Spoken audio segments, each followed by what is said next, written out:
Imagine discovering your millionaire husband's affair live on camera in front of 50,000 viewers. Imagine his mistress throwing wine at your 7-month pregnant belly while he sits there doing absolutely nothing. Now imagine finding out that everything you thought you knew about your marriage, your finances, and your future was built on lies. What happened to Sarah Anderson started as a simple gender reveal live stream at Manhattan's most exclusive restaurant. But within 60 minutes, her perfect life had collapsed into a viral nightmare watched by millions. Her husband wasn't just cheating, he was stealing. He wasn't just lying about one affair. He was running a decade-long scheme targeting pregnant women across multiple states. This isn't just a story about infidelity. This is about a federal manhunt, financial fraud, and how one viral video exposed a predator who thought he was untouchable. By the time you finish this story, you'll understand how social media justice actually works and why sometimes the worst moments of our lives become the catalyst for the most important changes. But I'm getting ahead of myself. Let me take you back to that Tuesday night in Manhattan when Sarah Anderson's world changed forever. Sarah Anderson adjusted the phone camera one more time, making sure the golden lighting from Bella Vista's crystal chandeliers caught her 7-month pregnant glow just right. 50,000 followers were waiting for tonight's special announcement, and she wanted everything to be perfect. "Hey, beautiful soul," Sarah said, her voice carrying the warm authenticity that had built her following from 0 to 50,000 in just 2 years. "I'm here at Manhattan's most exclusive restaurant with my amazing husband, Michael. Tonight's the night we finally reveal whether we're having a little prince or princess." The comments flooded in immediately. Hearts, baby emojis, and messages of excitement filled the screen. Sarah's pregnancy journey had captivated her audience. They'd been with her through morning sickness videos, nursery decoration live streams, and countless Q&A sessions about millionaire husband life. Michael Sterling shifted uncomfortably in his designer suit, checking his phone for the third time in 5 minutes. At 35, he commanded boardrooms and closed million-dollar deals with confidence. But tonight something felt different. His usual charm seemed forced, his smile not quite reaching his eyes. "Michael's being so mysterious about this," Sarah continued, panning the camera to show her husband. "He arranged this whole surprise dinner, picked out my dress, even chose the restaurant. I think he's more excited than I am." Michael managed a tight smile and waved at the phone. "Just want everything to be perfect for you and the baby. Sweetheart." The viewers loved him. Comments praised their relationship, called them couple goals, wondered how they'd gotten so lucky. Sarah had built her brand around their seemingly perfect life, the supportive millionaire husband, the dream pregnancy, the fairy tale romance that started when he hired her marketing firm to launch his tech startup 3 years ago. "So here's what we're doing," Sarah explained, placing her hand on her rounded belly. "We have the gender reveal envelope right here, sealed by Dr. Rivera herself. We're going to open it together, live, with all of you. No fancy party, no elaborate setup, just us sharing this incredible moment with our extended family." That's what she called her followers, family. Many of them had been trying to conceive for years, living vicariously through her pregnancy. Others were young women dreaming of their own success stories, wanting to believe that love and prosperity were possible. Michael's phone buzzed again. This time he stood up abruptly. "Sweetheart, I need to take this. Work crisis? You know how it is with the company." "Now," Sarah asked, confusion flickering across her face. "We're about to open the envelope. 5 minutes, I promise. Keep them entertained." Michael kissed the top of her head and stepped toward the restaurant's floor-to-ceiling windows, phone already pressed to his ear. Sarah turned back to the camera, maintaining her composure even as disappointment crept in. "Okay, family, looks like we're going to wait just a tiny bit longer. You know how these tech millionaires are. The business never stops." But as she glanced toward the windows, her breath caught. Michael wasn't alone. A young woman with platinum blonde hair and a figure-hugging red dress had approached him. Sarah recognized her immediately. Jessica Cross, the 24-year-old Instagram influencer who managed social media for Michael's company. The conversation looked intimate, too intimate for a business discussion. Sarah's followers began noticing too. The comments shifted from baby excitement to concern. "Girl, who is that woman? Sarah, are you seeing this? Turn the camera toward the window." Sarah's heart pounded as she watched Michael place his hand on Jessica's lower back, a gesture of familiarity that sent ice through her veins. Jessica was laughing, touching his arm, standing closer than any employee should stand to their married boss. "I'm sure it's just work stuff," Sarah said weakly, but her voice cracked. The camera captured every micro-expression of her growing realization that something was terribly wrong. The comments exploded. Her followers could sense the shift in energy, could see the pain beginning to cloud her features. This wasn't part of the planned gender reveal. This was real life intruding on the perfect narrative she'd carefully constructed. "Family," Sarah whispered, her voice barely audible. "I think something's happening here that we weren't expecting." The livestream counter showed 52,000 viewers and climbing. Word was spreading across social media that something dramatic was unfolding on Sarah Anderson's supposedly routine gender reveal stream. People were sharing the link, sensing that they were witnessing something real and raw, breaking through the polished facade of influencer culture. Sarah couldn't tear her eyes away from the window. Michael and Jessica had moved to a corner of the restaurant's outdoor terrace, partially hidden by decorative plants. But Sarah could still see them clearly, and what she saw made her stomach drop. Jessica was crying, not the pretty, single-tear kind of crying that looked good on camera, but real, ugly sobbing. Michael was holding both her hands, speaking intently, his body language protective and intimate. "Sarah," one of her top supporters commented, "you need to go over there. Something's not right. Maybe it's a family emergency," another suggested. "Maybe she needs help." Heroin, but Sarah knew, deep in her bones, in that place where women's intuition lives. She knew this wasn't about family emergencies or work crises. This was about her husband and the beautiful young woman who'd been posting increasingly personal stories about her boss on social media. Sarah's hands shook as she held the phone. 54,000 people were watching her world potentially fall apart in real time. Part of her wanted to end the stream, to handle this privately, to preserve the perfect image she'd worked so hard to build. But a larger part of her needed witnesses, needed her community to see whatever was about to happen. "I'm going over there," Sarah announced, her voice steadier than she felt. "I need to check on them." The comments went wild. Viewers were telling their friends to tune in, sensing that this was about to become one of those internet moments that everyone would be talking about for weeks. Sarah struggled to stand gracefully with her 7-month belly, phone still streaming as she walked toward the terrace. The restaurant was busy, but she noticed how conversations quieted as she passed. Her live stream was known in certain circles. People recognized her, recognized the drama unfolding. As she approached the terrace doors, she could hear fragments of the conversation. "I can't keep doing this, Michael," Jessica was saying, her voice thick with tears. "It's killing me. Watching her post about your perfect marriage, your perfect baby, when you're with me every Tuesday and Thursday night." Sarah's world tilted. Tuesday and Thursday were Michael's late work nights, the nights she spent alone, preparing dinner that went uneaten, watching Netflix by herself while her millionaire husband was supposedly closing deals and managing his growing company. "Jessica, please."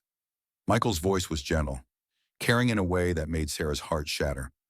"You knew this situation was complicated when we started." "Started when?" Sarah's voice cut through their intimate conversation like a blade. Both Michael and Jessica spun around, faces pale with shock and guilt. 56,000 people watched through Sarah's phone as the perfect marriage facade crumbled in real time. "Sarah," Michael started, but no explanation followed. What could he possibly say? The evidence was written across both their faces, in their body language, in the guilty silence that stretched between them. Jessica recovered first, and what she did next would be replayed millions of times across social media platforms. "Good," Jessica said, her tears transforming into something harder, more defiant. "Now we can stop pretending. Michael, tell her the truth. Tell her about us, about how you feel trapped in this marriage, about how you never wanted this baby." The words hit Sarah like physical blows. The live stream counter showed 58,000 viewers. Her followers were collectively gasping, hearts breaking for the woman they'd supported through her entire pregnancy journey. "That's not," Michael began weakly, but Jessica wasn't finished. Tell her about the apartment you leased for me in Tribeca. Tell her about the vacation we took to Miami last month while she thought you were at the tech conference. Tell her about how you said you'd leave her after the baby was born. Sarah's phone was shaking so violently that the image bounced, but she kept streaming. 60,000 people were witnessing her humiliation, but she couldn't stop. This was her life, her truth, and her community deserved to see it. Michael, Sarah said, her voice barely above a whisper, is this true? The silence stretched for an eternity. Restaurant patrons had stopped eating to watch the drama unfold. Staff members whispered to each other, recognizing that they were witnessing something that would be all over social media within hours. Finally, Michael found his voice. Sarah, let's talk about this privately. Not here. Not like this. Not like this, Sarah's voice cracked. You mean not in front of the 60,000 people who've supported me through morning sickness, through midnight pregnancy scares, through every moment of joy about our baby? Jessica laughed, a sound like breaking glass. Your baby Michael told me he felt trapped when you got pregnant, said it was the worst possible timing for his company. That's when Sarah snapped. You're lying, she said, stepping closer to Jessica. You're a manipulative child who's trying to destroy my marriage because you want what I have. Jessica's eyes flashed with fury. Without warning, she grabbed the glass of red wine from the nearby table, a glass that had been sitting untouched during her conversation with Michael. I don't want what you have, Jessica snarled. I want him to stop pretending he wants it. And then she threw the wine directly into Sarah's face. The red liquid hit Sarah's skin in designer maternity dress as 61,000 viewers watched in real-time shock. The comments exploded with outrage, with calls to get Jessica's full name, with demands for justice. But Sarah just stood there, wine dripping from her hair and face, one hand protectively covering her belly, staring at the man she'd thought was her soulmate. 61,000 people just watched your girlfriend assault your pregnant wife, Sarah said quietly. What are you going to do about it? Michael Sterling, millionaire tech entrepreneur, husband, and soon-to-be father, did absolutely nothing. The video clip lasted exactly 47 seconds. From the moment Jessica grabbed the wine glass to Sarah's final question about what Michael would do. 47 seconds that would change everything. Within 2 hours of Sarah ending her live stream, the clip had been screen recorded, edited, and shared across every social media platform. The hashtag PregnantWineGate was trending #1 worldwide. The video had 3 million views on TikTok, was the top post on Reddit, and had been picked up by celebrity gossip accounts with millions of followers. Sarah sat in her Manhattan penthouse bathroom, still wearing the wine-stained designer dress, scrolling through the explosion of support and outrage on her behalf. Her follower count had jumped to 75,000 in just 2 hours, with comments pouring in from around the world. This made me cry. No pregnant woman deserves this. Find out where she works and get her fired. Your husband is a coward for not defending you. You're better than both of them combined. But the attention wasn't just positive. Gossip accounts were digging into Michael's business, Jessica's background, their relationship timeline. Someone had already identified the restaurant, posted photos of Jessica's apartment building, found her full social media history. The internet's justice machine was spinning up, and Sarah wasn't sure she was ready for what came next. Michael had been on his phone for the past hour, dealing with what he called damage control. His startup had investors, board members, clients who were already asking questions about the viral video featuring their CEO. Sarah, we need to talk about how we're going to handle this, Michael said, finally entering their bedroom. He'd changed into casual clothes, his usual confidence replaced by something that looked almost like panic. Handle this, Sarah looked up from her phone. The entire internet just watched your girlfriend assault your pregnant wife, and you want to handle it. She's not my girlfriend, Michael said automatically, then seemed to realize how ridiculous that sounded given the circumstances. Then what is she? Michael, your business partner, your social media manager, your Tuesday and Thursday night work meeting. Michael sat down heavily on their king-size bed, running his hands through his hair. It's complicated, Sarah, the business, the timing, the stress of everything. Complicated, Sarah repeated. That's what you're going with. Her phone buzzed with a text from Amanda Chen, her best friend and one of the few people she trusted completely. Amanda was an investigative journalist who specialized in corporate fraud, and her message was simple. I'm digging into Michael's financials. Something doesn't add up. Don't confront him until we talk. Sarah's blood ran cold. Michael, is there something else? Something about the business? About our finances? Why would you ask that? Because Amanda thinks there might be. Michael's face went white. Amanda needs to mind her own business. This is between us. Sarah, our marriage, our problems, our solutions. But Sarah was already seeing the signs she'd been too in love to notice. The expensive gifts that seemed excessive even for a successful startup founder. The vague answers about investor meetings. The way he'd insisted on handling all their finances himself, claiming it was too stressful for her during pregnancy. Michael, Sarah said carefully, can you show me our bank accounts? Our joint accounts? The savings we've been building for the baby? Sarah, now isn't the time for this. We need to focus on managing the media situation. Show me our bank accounts. The silence that followed told Sarah everything she needed to know. Her phone rang with a FaceTime call from Amanda. Sarah answered, and her best friend's face filled the screen, expression grave. Sarah, you need to listen to me carefully, Amanda said. I've been making some calls, looking into some things. How much do you think is in your joint savings account? About $200,000, Sarah replied, watching Michael's face carefully. We've been saving for the house upgrade. For when the baby comes, check your bank app right now. Sarah's hands shook as she opened her banking app. Michael was shaking his head, trying to signal her not to do this in front of Amanda. But Sarah ignored him. The joint account balance showed $437. That's not possible, Sarah whispered. Check the transaction history, Amanda said gently. Sarah scrolled through months of withdrawals, large transfers to accounts she didn't recognize, payments to luxury hotels during dates when Michael claimed to be traveling for business, a recurring monthly payment to something called TC Properties for $3,500. TC Properties, Sarah said aloud. What's TC Properties? Michael, Sarah, I can explain everything. What's TC Properties? Amanda's voice came through the phone speaker. It's Jessica Cross's apartment rent in Tribeca. He's been paying her rent for 8 months. The phone slipped from Sarah's hands as the full scope of her husband's betrayal became clear. He hadn't just cheated on her. He'd been systematically draining their savings to support his mistress, funding a second life while his pregnant wife budgeted grocery money and worried about baby expenses. 61,000 people had watched Jessica throw wine in her face, but they had no idea that Michael had been stealing from his pregnant wife to pay for his girlfriend's luxury apartment. There's more, Amanda said, her voice barely audible from the dropped phone. Sarah, pick up the phone. There's more you need to know. Sarah bent to retrieve the phone, her pregnant belly making the movement awkward. When she looked at the screen again, Amanda's expression was even more serious.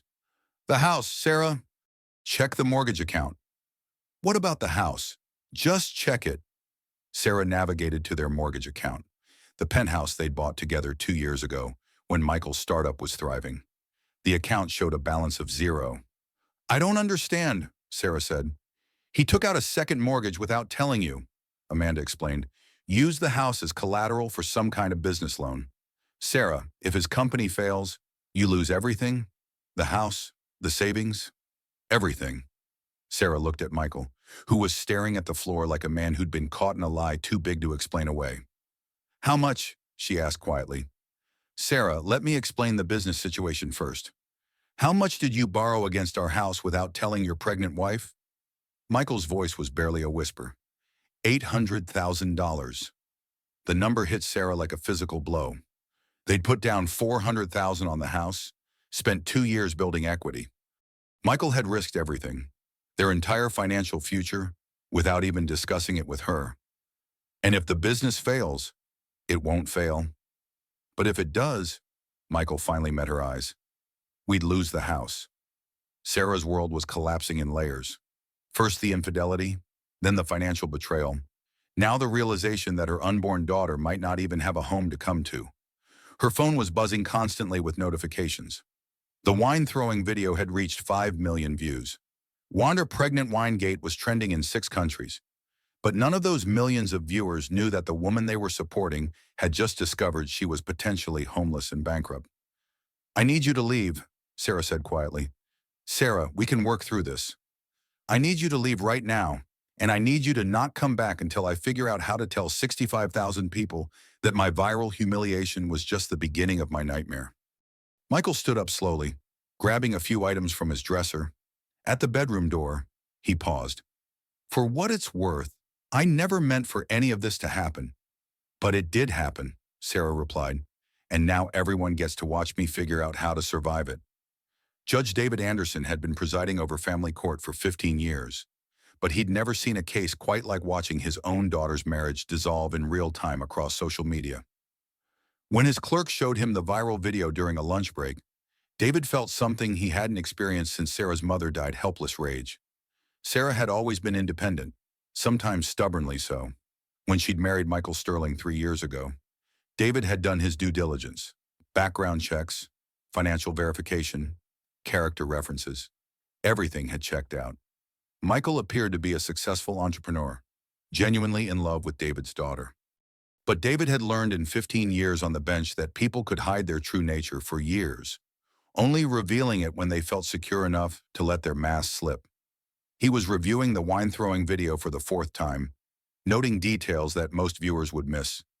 When his phone rang, Sarah's name appeared on the screen. "Daddy." Sarah's voice was small, broken in a way he hadn't heard since she was 7 years old and her mother was dying of cancer. "I need help. I'm on my way." David Anderson lived 40 minutes outside Manhattan, but he made the drive in 25. His black Mercedes pulled up to Sarah and Michael's building just as the first news van was arriving. Word was spreading that this was where the viral wine-throwing incident couple lived. The doorman, recognizing Judge Anderson from previous visits, expedited his path to the penthouse elevator. David found his daughter sitting on the living room floor in her wine-stained dress, surrounded by printed bank statements and legal documents. "Tell me everything," David said, settling beside her on the Italian marble floor. Sarah walked him through the discoveries of the past 6 hours: the drained savings account, the secret mortgage, Jessica Cross's apartment rent paid from their joint funds, the pattern of lies and financial manipulation that went back almost a year. "He stole from you," David said simply. "Systematically and deliberately, he committed financial fraud against his pregnant wife. But we're married. Isn't it technically his money too? Not when he's using deception to hide major financial decisions that affect both of you? Not when he's diverting marital assets to support an extramarital relationship? Sarah, this isn't just infidelity. This is criminal." David had prosecuted financial fraud cases before becoming a judge. He recognized the patterns, the escalating deception, the way perpetrators always believed they could manage the situation until it spiraled beyond their control. "What are my options?" Sarah asked. "Immediate asset protection, emergency custody provisions, criminal charges if you want to pursue them." David pulled out his phone. "I'm calling my attorney. We're going to freeze everything Michael has access to until we can sort out what's legitimate business expense versus what's theft. Daddy, I don't want to be vindictive. I just want to be safe, and I want my daughter to be safe. Sometimes safety requires being what other people call vindictive." David's attorney, Patricia Walsh, arrived within an hour. She was a formidable woman who specialized in high-asset divorces and financial fraud cases. She'd seen the viral video, done preliminary research on Michael's business structure. "Sarah, we need to act fast," Patricia explained. "Your husband's company is built on investor funding and loans. If this scandal affects his ability to secure additional rounds of funding, the whole thing could collapse. We need to separate your personal assets from his business debts before that happens." "Is that legal?" Protecting yourself from financial fraud is always legal, but we need documentation, and we need to move quickly. While Patricia began paperwork for emergency asset protection, David's phone rang with a call from an unknown number. "Judge Anderson, this is Amanda Chen, Sarah's friend. I'm an investigative journalist, and I think you need to know what else I've discovered about Michael Sterling." "I'm listening." "He's done this before? Different city, different woman? Portland, Oregon. 2 years before he met Sarah. A woman named Rebecca Martinez. also in marketing, also got pregnant, also discovered financial irregularities right before their wedding. David felt his blood pressure rising. What happened to Rebecca? Miscarriage at 6 months. Stress-induced. According to her medical records, Michael disappeared, relocated to New York, started over completely. The pattern was becoming clear. Michael Sterling wasn't just a cheating husband who'd made poor financial decisions. He was a serial predator who targeted successful women, drained their resources, and abandoned them when the situation became complicated. Amanda, I need you to document everything you can find about Rebecca Martinez. We may need her testimony. Sarah looked up from the legal documents Patricia was preparing. There was another woman, another pregnancy, another financial scheme, David confirmed. And when things got complicated, Michael simply disappeared and started over. But I'm 7 months pregnant. He can't just disappear. He can try, Patricia interjected. Men like this often attempt to abandon pregnant women right before birth, claiming they're not ready for fatherhood. It's a way to avoid child support and ongoing responsibility. Sarah's hands moved protectively to her belly. He wouldn't do that. Sarah, David said gently. 24 hours ago, you thought he wouldn't steal your savings to pay for his girlfriend's apartment. We need to assume the worst and hope for better. Patricia's paralegal arrived with temporary restraining orders and emergency asset freezing paperwork. Sarah, once we file these, Michael won't be able to access your joint accounts, sell any shared property, or make major financial decisions without court approval. What about his business, his investors? His business problems are his business problems, David said firmly.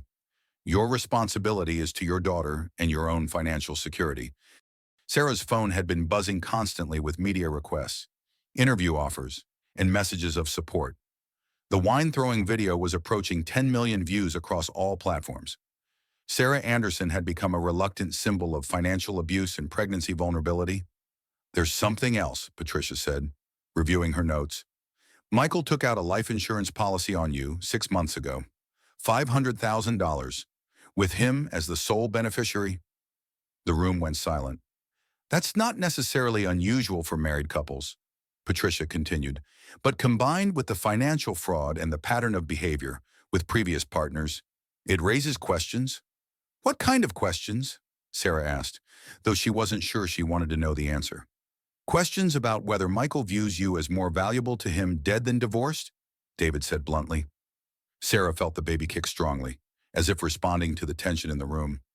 She was 7 months pregnant, potentially homeless, married to a man who'd systematically stolen from her and possibly viewed her death as financially beneficial. I want him arrested, Sarah said quietly. Sarah, think about this carefully, Patricia cautioned. Criminal charges will make this very public, very ugly. It's already public and ugly. 10 million people watched his girlfriend throw wine at his pregnant wife while he did nothing. At least now they'll know the whole truth. David smiled grimly. His daughter was finding her strength, transforming from victim to survivor. Then let's make sure justice is served properly, he said. Patricia, file everything. Amanda, publish your investigation. Sarah, tell your story the way you want it told. And Michael is about to discover that actions have consequences, David replied, especially when you mess with a federal judge's pregnant daughter. Michael Sterling's world had been unraveling for 6 hours, but he still believed he could manage the situation. In his experience, most problems could be solved with the right combination of money, charm, and strategic planning, even this problem. He sat in Jessica Cross's Tribeca apartment, the same apartment Sarah now knew he'd been paying for with stolen savings, trying to coordinate damage control across multiple fronts. The board is meeting tomorrow morning, he told Jessica, pacing her living room while she watched the wine-throwing video's view count climb toward 12 million. I need to present this as a private marital issue that won't affect business operations. Michael, your wife has 68,000 followers who now hate me, and the video is trending worldwide. How exactly is this not affecting business operations? Jessica was right to be worried. Her own social media accounts were being flooded with negative comments. Someone had identified her full name, her apartment building, even her parents' address in Ohio. The internet's justice machine had turned its attention to the woman who'd thrown wine at a pregnant woman, and the results were swift and brutal. "We'll weather this," Michael insisted. "These social media storms blow over quickly. In a week, everyone will be focused on some other drama." But Michael's phone kept ringing with calls he couldn't ignore.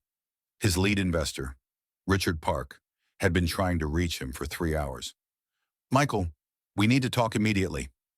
Richard's voice was ice cold when Michael finally answered. "The board has been in emergency session since this afternoon."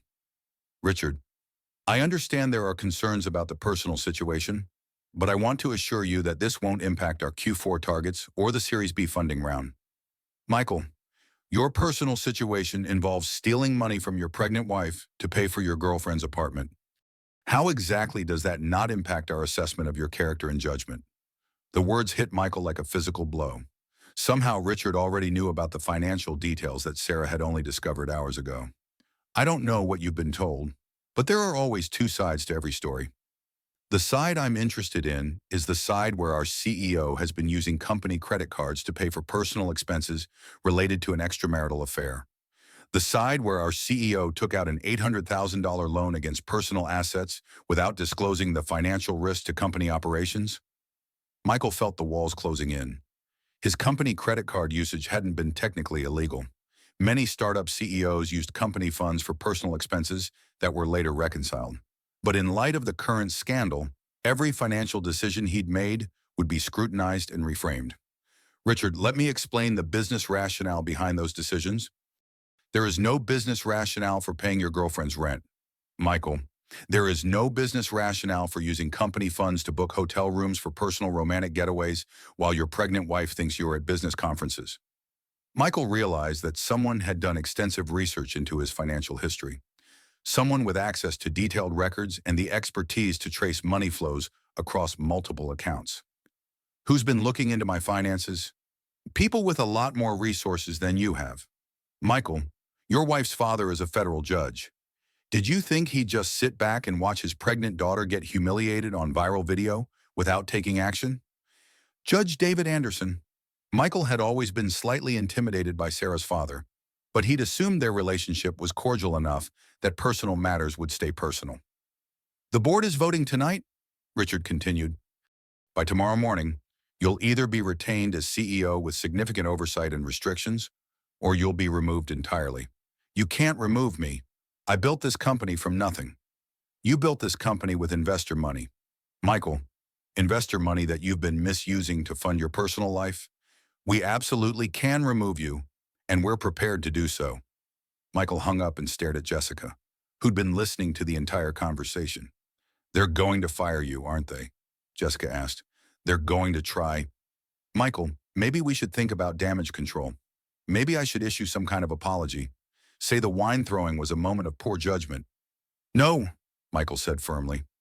"Any apology from you implies wrongdoing on my part.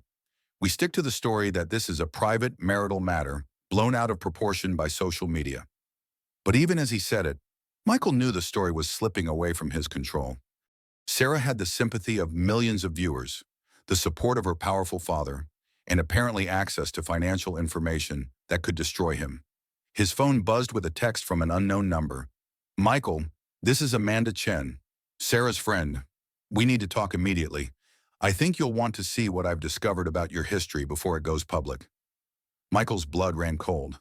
Amanda Chen was an investigative journalist.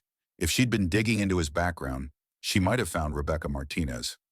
Rebecca had been a mistake, a previous relationship that ended badly when business pressures and personal complications became overwhelming. But Rebecca had been 2 years ago, in a different city, with different circumstances. No one in New York knew about Rebecca, except apparently Amanda Chen. Michael called the number Amanda had texted from. "Amanda, I understand you've been researching some things. I'd like the opportunity to provide context before you publish anything that might be incomplete or misleading."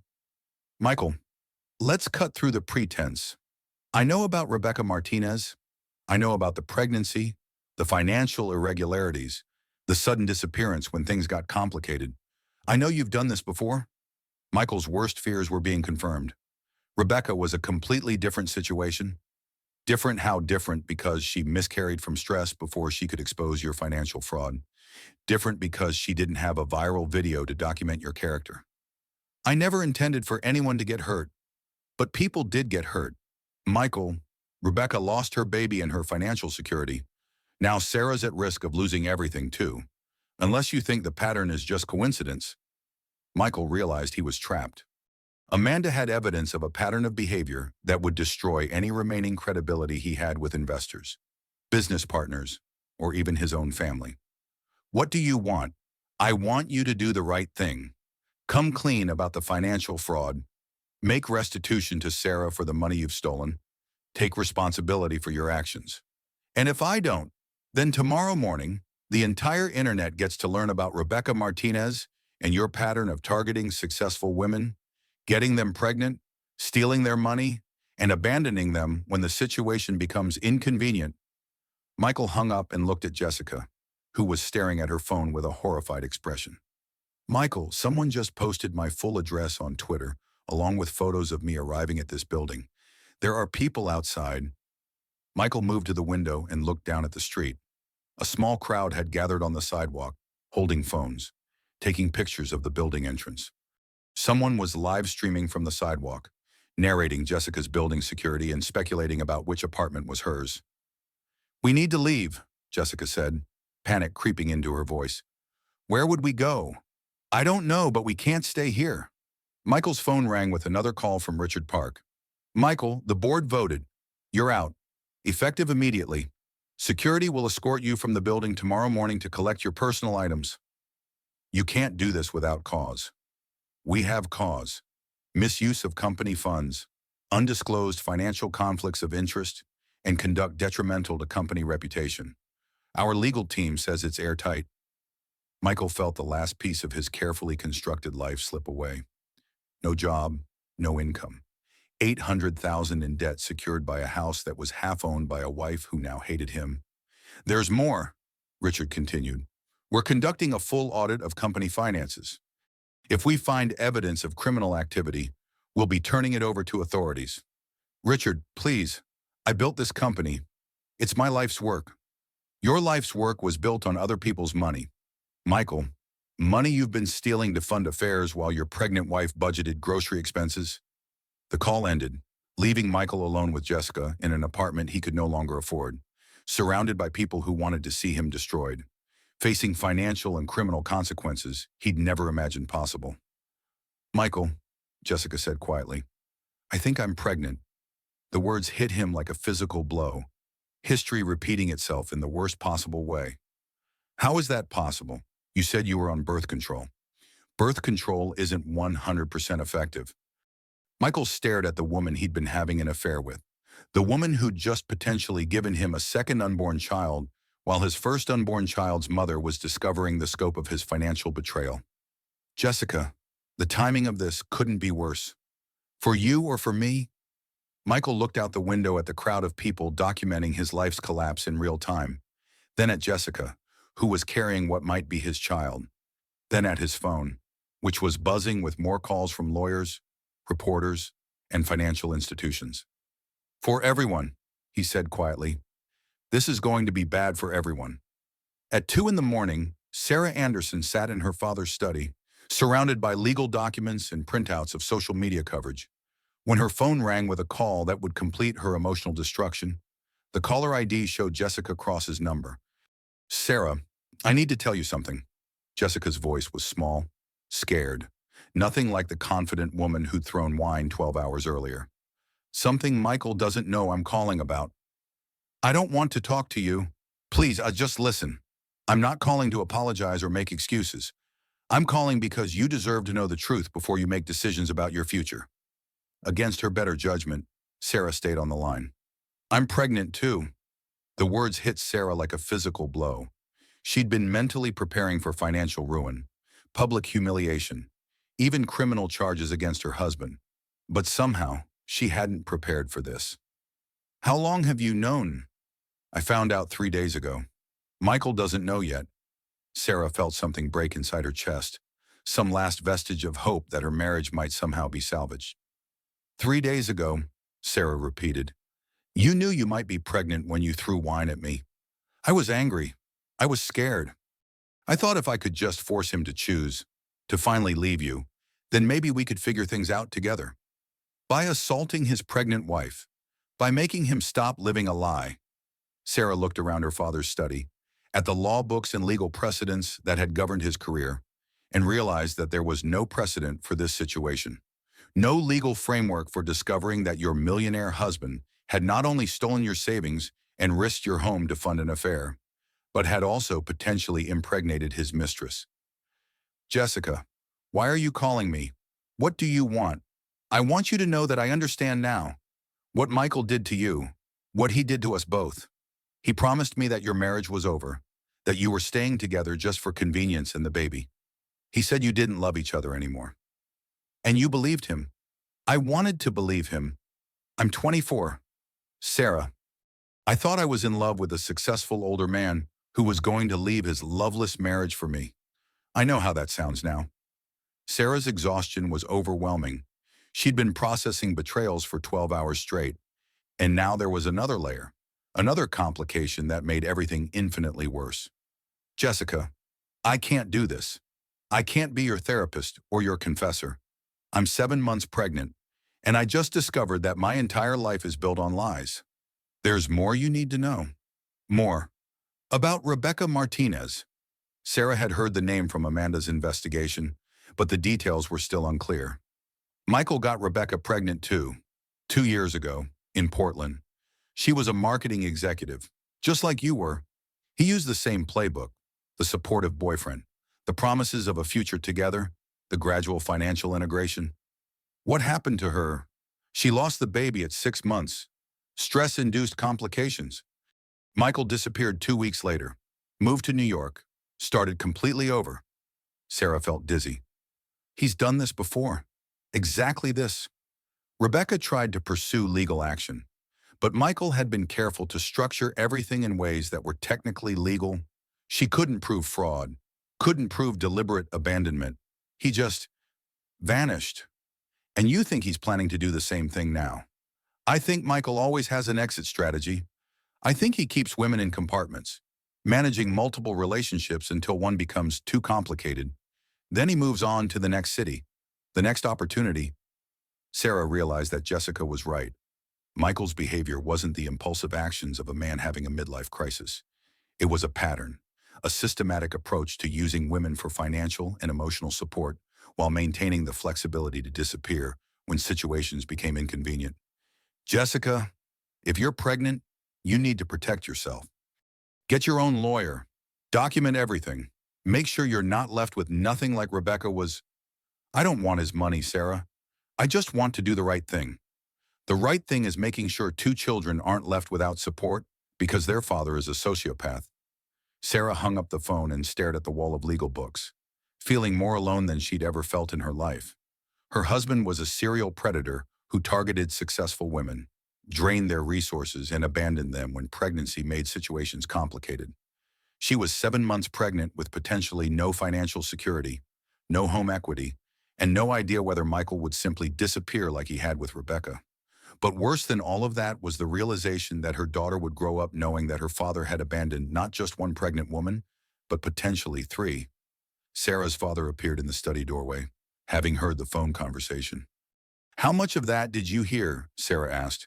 Enough to know that we're dealing with something much more serious than infidelity and financial fraud.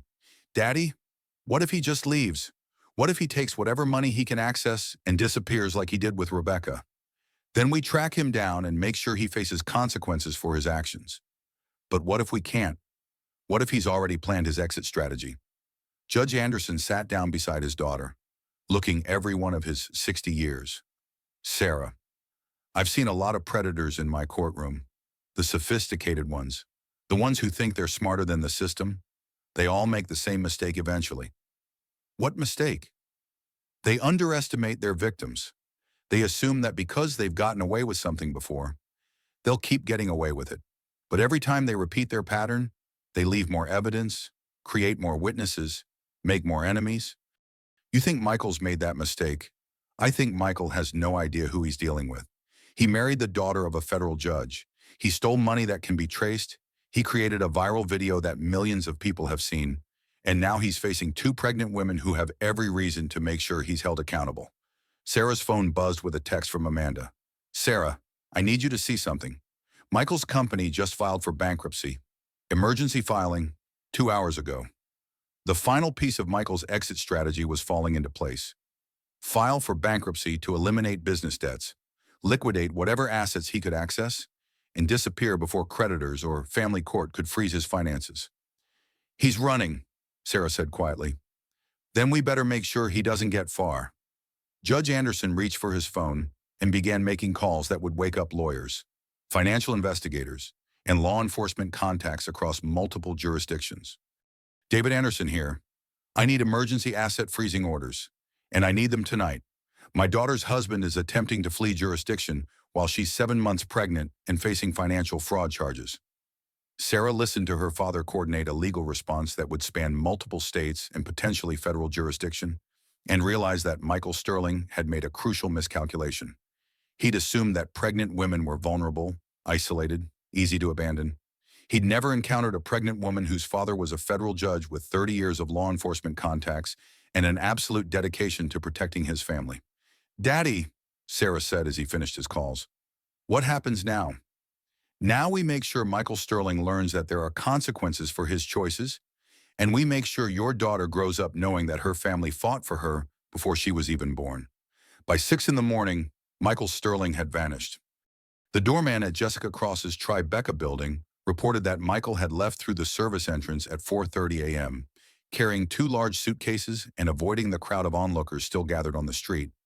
Building security cameras showed him getting into a black SUV with temporary license plates.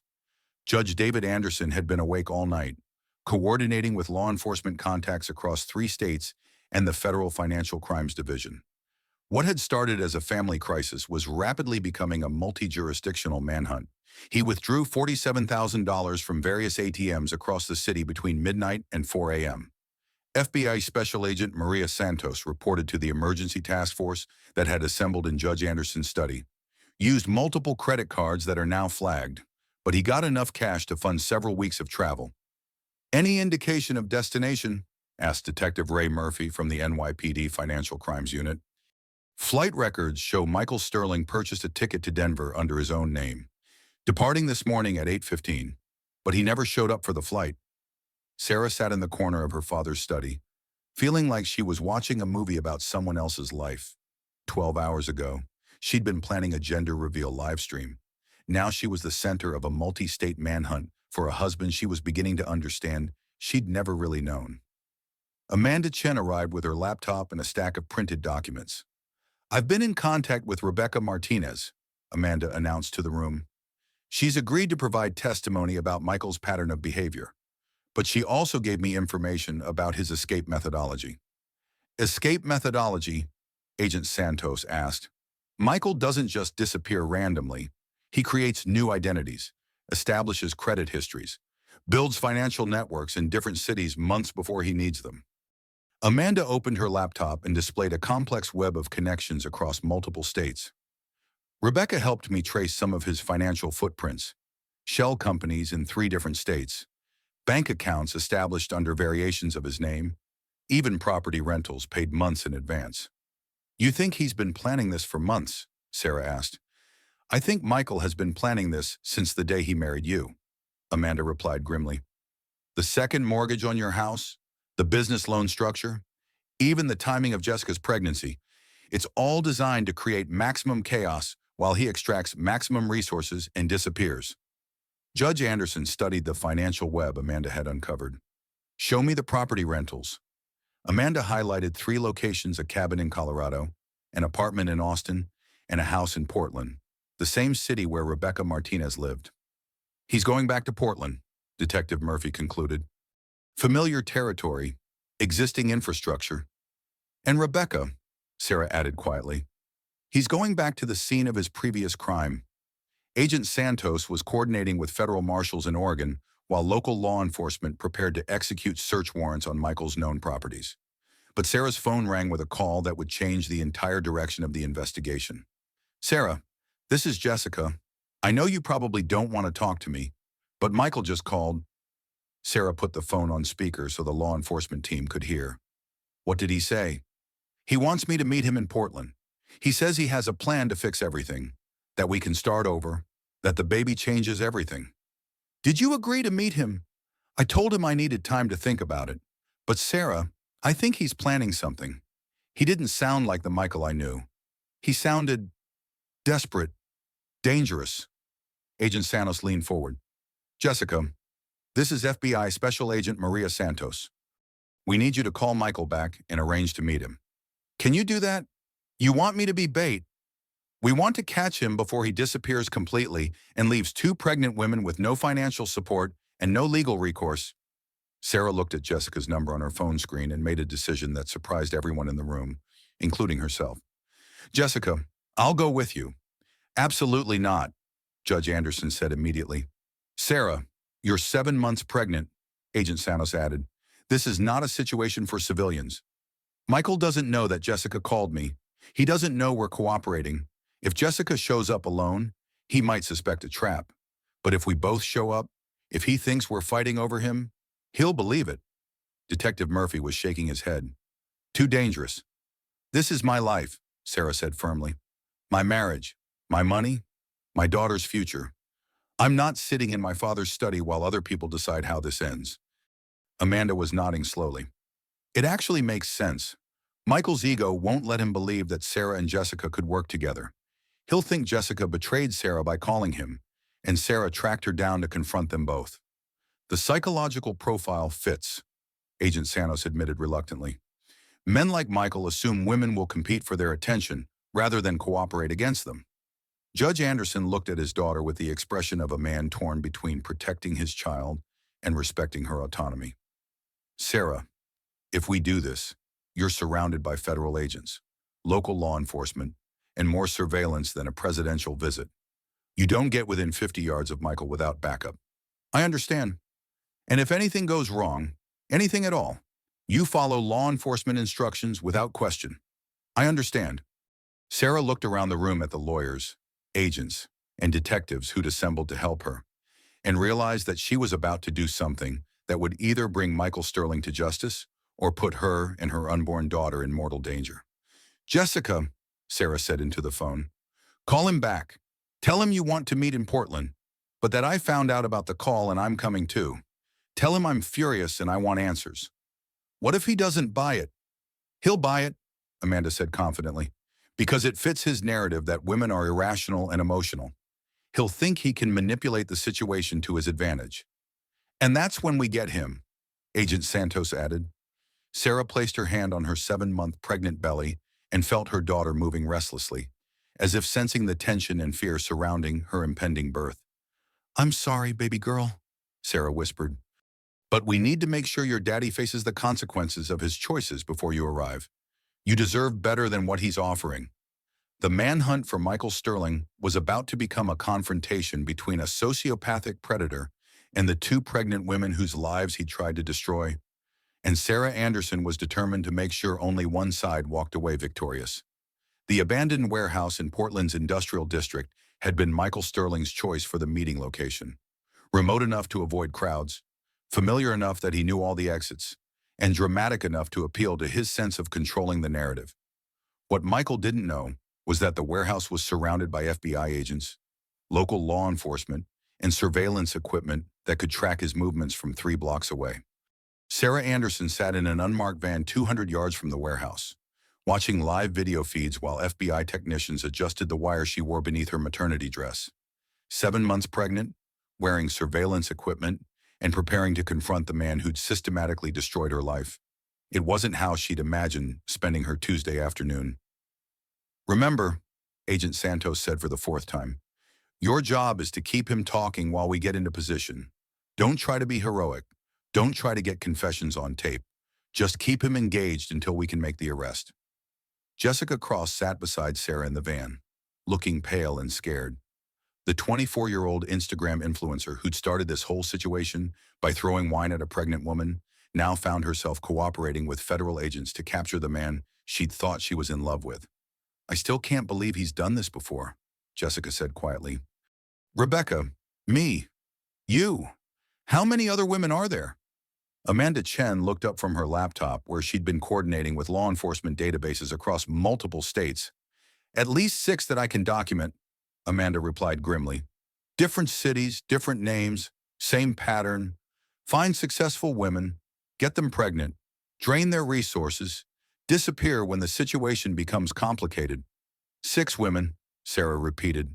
6 pregnancies. That we know about, Michael Sterling is a serial predator who's been operating for at least 8 years. Sarah felt her daughter kick strongly, as if responding to her mother's stress and anger. In 2 months, Charlotte Anderson Sterling would be born into a world where her father was a fugitive from justice. Time to go, Agent Santos announced. Sarah, Jessica, remember the plan. Keep him talking. Don't put yourselves in danger. Trust the backup team. Sarah and Jessica walked toward the warehouse entrance, both wearing wires, both surrounded by invisible law enforcement protection, both carrying children conceived by a man who viewed pregnancy as a tool for manipulation rather than a miracle of life. Michael was waiting in the center of the empty warehouse space, wearing jeans and a hoodie that made him look younger and more vulnerable than the confident businessman who'd built his reputation on lies. Sarah, Michael said, genuine surprise in his voice. I didn't expect you to actually come. Jessica said you wanted to explain yourself. I thought I deserved to hear whatever story you're telling yourself about destroying our marriage. And I wanted to see if any part of the man I fell in love with actually existed, Jessica added, playing her part in their carefully rehearsed confrontation. Michael looked between them, clearly trying to assess whether this was genuine conflict or some kind of setup. You two are talking to each other now. We have a lot to discuss, Sarah replied. Like how you stole our savings to pay for her apartment. Like how you risked our house to fund your business while I budgeted grocery money. Like how you've apparently done this to other women in other cities. Michael's expression shifted from surprise to something that looked almost like relief. So you know about Rebecca. We know about Rebecca, about Portland, about the pattern of behavior that you think makes you clever instead of criminal. Sarah, you have to understand. I never meant for anyone to get hurt. But people did get hurt. Rebecca lost her baby. I'm facing bankruptcy. Jessica's pregnant and unemployed. How exactly did you think this would end? Michael began pacing, his movements agitated and defensive. The business was supposed to work. The investments were supposed to pay off. I was supposed to be able to fix everything before anyone realized there were problems. By stealing money from your pregnant wife. By borrowing money from our joint resources to fund opportunities that would benefit our family. Sarah realized that Michael actually believed his own lies. In his mind, theft was borrowing, fraud was investment, abandonment was strategic planning. Michael, Jessica said, what about the baby? Our baby. That's why I called you. That's why we need to leave Portland. Start somewhere fresh. The 3 of us. We could make this work. The 3 of us, Sarah asked. You, me, Jessica, both babies. A unconventional family, but a family nonetheless. The suggestion was so delusional that Sarah momentarily forgot about the surveillance equipment and law enforcement backup. Michael, do you hear yourself? You're suggesting that your pregnant wife and your pregnant mistress raise children together while you hide from federal charges? I'm suggesting that we work together instead of letting lawyers and law enforcement turn this into something bigger than it needs to be. This is already bigger than it needs to be, Jessica said. You've stolen money, committed fraud, potentially endangered pregnancies with stress and financial instability. And you've done it before, Sarah added. To Rebecca, to however many other women we haven't found yet. Michael's pacing became more agitated. Rebecca was different. Rebecca couldn't handle the pressure, couldn't understand the business necessities. Rebecca lost her baby because of the stress you caused. That wasn't my fault. Whose fault was it? Sometimes things just happen. Sarah, sometimes situations become more complicated than anyone plans. Sarah realized that Michael was genuinely incapable of accepting responsibility for the consequences of his actions. In his mind, he was always the victim of circumstances rather than the creator of them. Michael, Sarah said quietly, I want you to look at me. Really look at me. Michael stopped pacing and focused on his wife. I'm 7 months pregnant with your daughter, who will grow up knowing that her father stole money from her mother, lied to everyone who trusted him, and abandoned his responsibilities the moment they became inconvenient. I'm not abandoning anyone. You filed for bankruptcy without telling me. You emptied our accounts without my knowledge. You bought plane tickets to leave the state while I discovered that our house was at risk of foreclosure. I was protecting our assets. From who? From legal complications that could have destroyed everything. Sarah felt a contraction, mild but noticeable. The stress of confronting Michael was affecting her pregnancy, just as it had affected Rebecca Martinez 2 years earlier. Michael, Sarah said, I need you to understand something. This conversation isn't about reconciliation or family planning or starting over somewhere else. What's it about? It's about justice.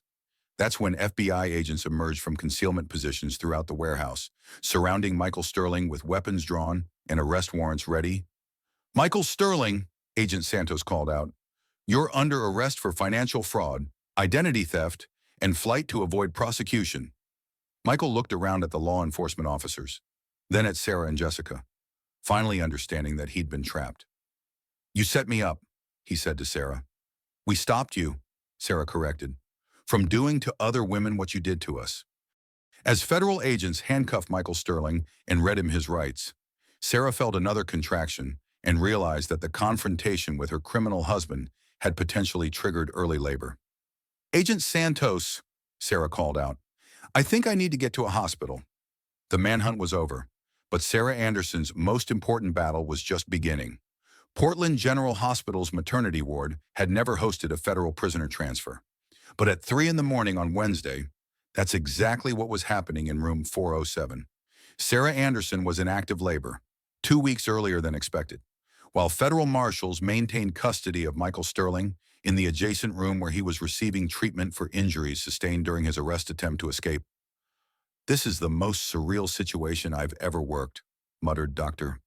Elizabeth Hayes, Sarah's attending physician, as she monitored contractions while FBI agents coordinated security protocols in the hallway. Judge David Anderson had flown to Portland on the first available flight, arriving just as Sarah's labor accelerated beyond the point where transfer back to New York was possible. His granddaughter was going to be born in Portland, Oregon, the same city where Michael Sterling's previous victim had lost her baby from stress 2 years earlier. How are you holding up, sweetheart? David asked, holding Sarah's hand through another contraction. I keep thinking about Rebecca, Sarah replied. How she was alone when she lost her baby. How Michael just disappeared and left her with nothing. You're not alone, and Michael's not disappearing this time. Through the hospital room window, Sarah could see news vans gathering in the parking lot. The viral wine-throwing video had evolved into a national story about financial fraud and serial predatory behavior. Sarah's pregnancy had become a symbol of resilience, of women fighting back against men who viewed them as disposable. Amanda Chen arrived with legal documents and updates from the investigation. The FBI found evidence of at least 12 other victims across 8 states, Amanda reported. Michael's been operating this scheme for over a decade, targeting successful women, getting them pregnant, and disappearing with their resources. 12 women, Sarah said between contractions.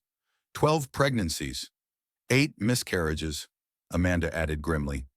4 births where the fathers disappeared completely. Your daughter is going to be the first child born to one of Michael's victims who actually got justice.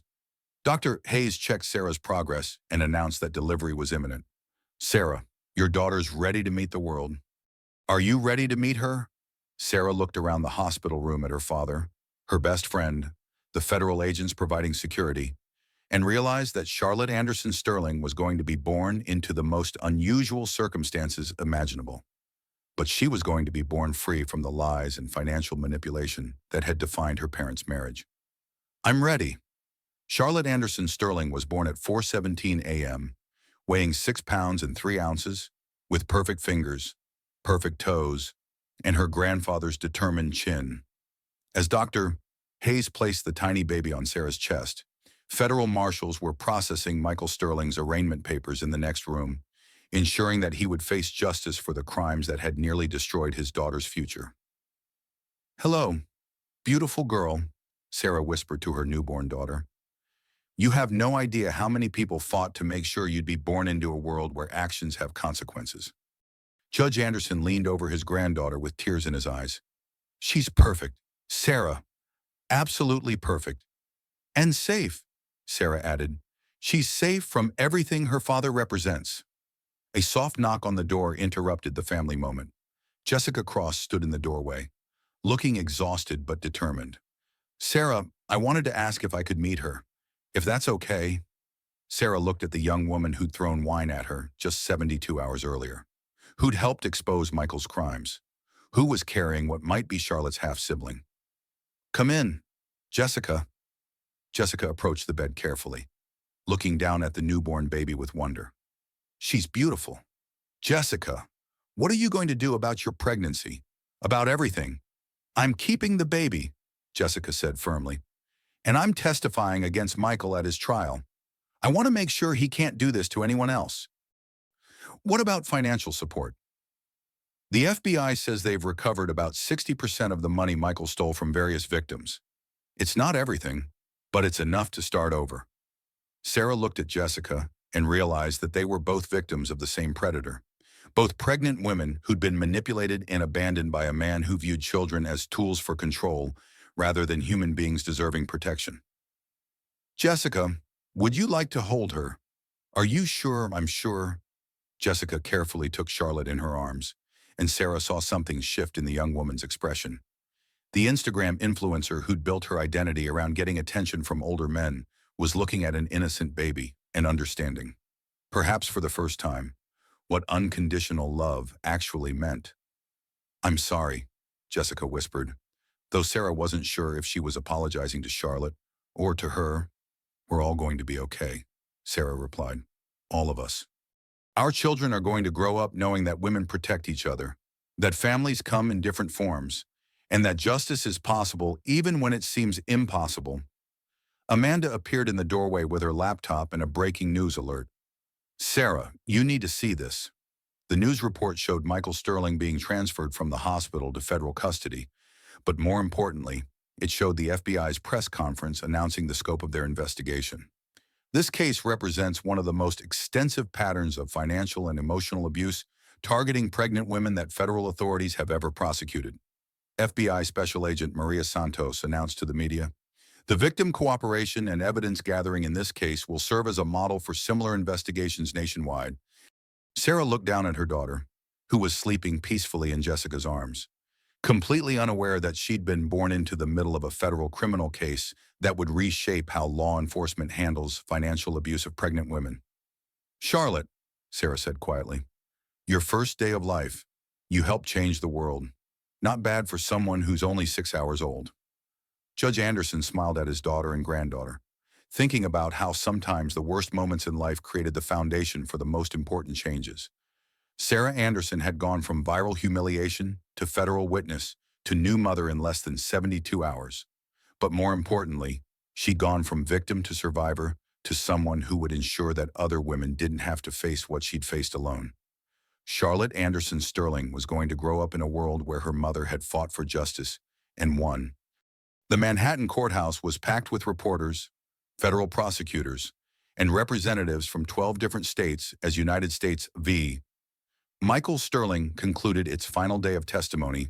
Sarah Anderson, now Sarah Anderson Hayes, after legally reclaiming her maiden name, sat in the front row holding 13-month-old Charlotte, who was more interested in her toy blocks than the historic sentencing taking place 20 feet away.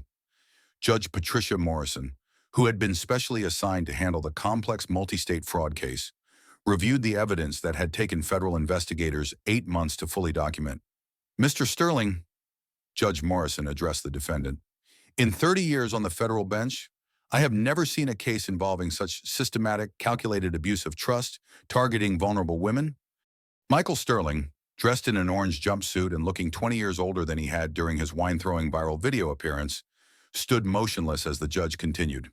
12 women across 8 states, over $2 million in documented financial fraud, 6 stress-induced miscarriages directly attributable to your abandonment and financial manipulation. Sarah felt Charlotte kick her legs happily, completely oblivious to the fact that her father was about to be sentenced to federal prison for crimes that had nearly destroyed her chance at a stable life. The evidence shows a pattern of behavior spanning 12 years, targeting successful women in their late 20s and early 30s, systematically draining their financial resources while creating emotional dependence through pregnancy. In the gallery behind Sarah, Rebecca Martinez sat with her 2-year-old son, a child conceived with a different partner 2 years after Michael's abandonment, a symbol of her recovery and resilience. 8 other victims had traveled to New York for the sentencing, creating a community of women who'd survived Michael's manipulation. Jessica Cross sat in the second row, holding her 7-month-old daughter Emma. The DNA test had confirmed Michael's paternity, but Jessica had made it clear that she wanted no relationship with him beyond the court-ordered child support that would be garnered from his future earnings, if any. Your crimes go beyond financial fraud, Judge Morrison continued. You systematically targeted women during pregnancy, the most vulnerable time in their lives, and used their condition as leverage for emotional and financial manipulation.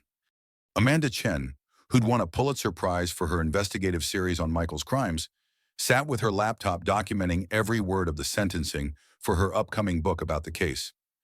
The impact statements from your victims describe not just financial hardship, but lasting trauma related to trust, intimacy, and their ability to form healthy relationships. Judge David Anderson, who'd been granted special permission to observe the federal sentencing, watched with grim satisfaction as justice was finally served for his daughter and granddaughter. Mr. Sterling, do you have anything to say before I impose sentence? Michael Sterling looked around the courtroom at the women whose lives he'd nearly destroyed, at the children who would grow up knowing their biological father was a federal prisoner, at the law enforcement officials who'd spent months documenting his crimes. Your Honor, Michael said, his voice barely audible. I never intended for anyone to get hurt. Intention is irrelevant when the harm is systematic and ongoing, Judge Morrison replied sharply.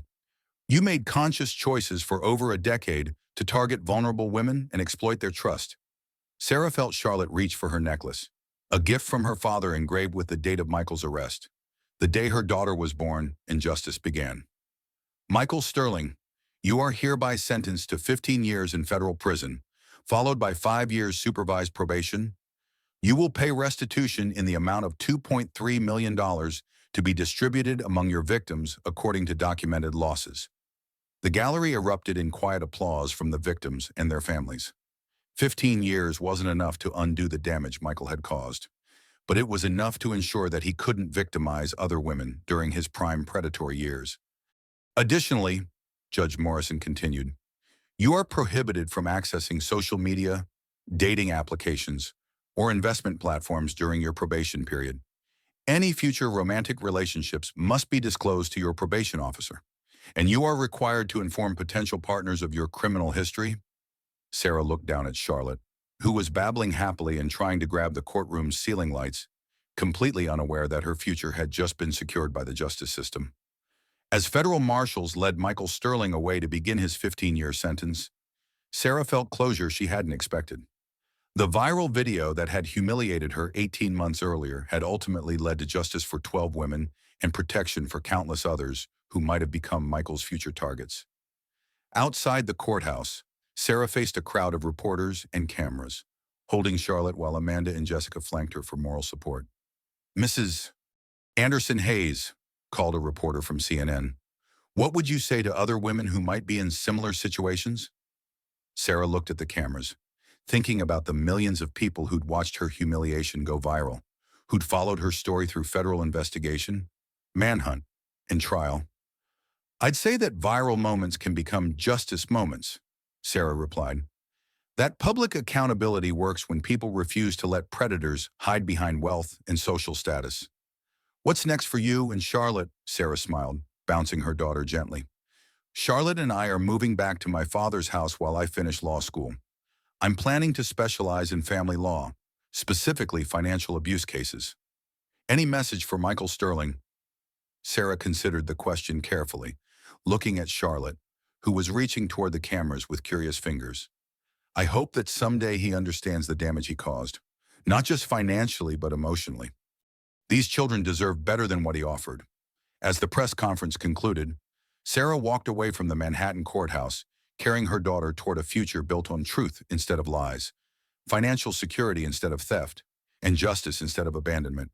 Charlotte Anderson Hayes would grow up knowing that her mother had fought for justice and won, that communities of women could overcome individual predators, and that viral videos could sometimes change the world for the better. The wine-throwing incident that had humiliated Sarah Anderson had ultimately become the catalyst for one of the most comprehensive financial fraud prosecutions in federal history. And sometimes, Sarah reflected as she strapped Charlotte into her car seat, that's exactly how justice works. One viral video, one investigation, and one determined community at a time. Charlotte babbled happily as they drove through Manhattan traffic, completely unaware that her first year of life had helped change federal law enforcement approaches to financial abuse of pregnant women.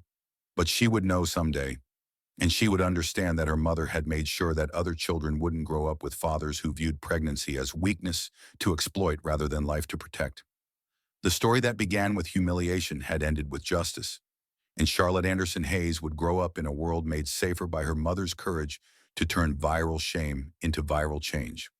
Sarah Anderson's story proves that sometimes our worst moments become our most powerful ones. What started as viral humiliation became federal justice for 12 women and protection for countless others. If this story moved you, if it made you think about justice, resilience, or the power of community support, show me by hitting that like button. Your engagement tells me you want more real stories about ordinary people facing extraordinary circumstances. Drop a comment and tell me, have you ever witnessed someone's public moment become a catalyst for real change? Share this video with someone who needs to know that justice is possible, even when it seems impossible. And if you're new here, subscribe and ring that notification bell, because every week I bring you stories that matter. Stories about courage, consequences, and how ordinary people create extraordinary change. These are the stories that remind us why truth always finds a way to surface, especially in our connected world. Remember, your story matters too. Sometimes the most important changes start with one person refusing to stay silent. Thanks for listening, and I'll see you in the next story.